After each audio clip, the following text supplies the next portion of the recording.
Hello नमस्कार. दिवाळी तर आता संपलेली आहे, पण वातावरणामुळे घसा सर्दी त्यामुळे व्हिडिओ अपलोड करता आले नाहीत.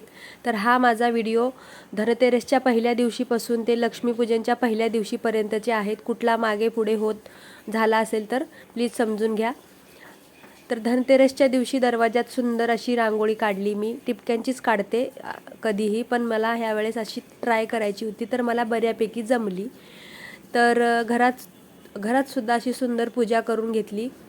त्या दिवशीपर्यंत फराळाचं काही तयार नव्हतं. धणे आणि गुळाचा नैवेद्य म्हणून देवापुढे ठेवला. नंतर शिरा वगैरे बनवून देवाला नैवेद्य दाखवून त्या दिवशीचा दिवस तर कसा कसा पार पडला. मग दुसऱ्या दिवशी म्हटलं चला आता आपल्याला फराळाचं बनवायला सुरुवात करायलाच पाहिजे, कारण दिवाळी सुरू झाली आहे आणि आपलं काहीच झालं नाही.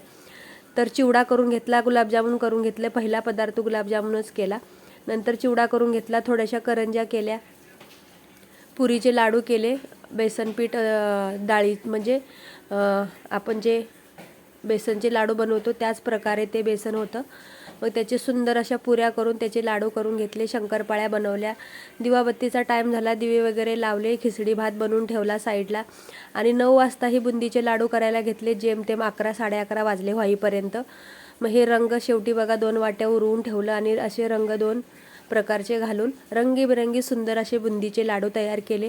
धनतेरसच्या दुसऱ्या दिवशीपर्यंत म्हणजे माझा फराळ होत आला होता. एवढंच करते, जास्त काय अनारसे वगैरे असं काय ते अगोदरपासून त्याची तयारी केलीच नव्हती, तर ते ऑन द स्पॉट काय होणार नव्हते. मग असं एक एक करून लक्ष्मीपूजेपर्यंत आपल्याला फराळ तयार करायला पाहिजे होता.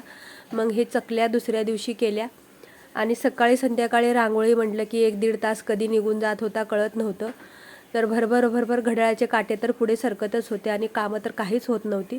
तर बघा अशी सुंदर रांगोळी. आमच्या दरवाजात जागा खूप कमी होती. दरवाजात जागा कमी असल्यामुळे मी ह्या टेबलावरतीच काढायची. तर हा व्हिडिओ इथेच संपवते. पुढचा लक्ष्मीपूजनचा व्हिडिओ नंतर बघूया. धन्यवाद.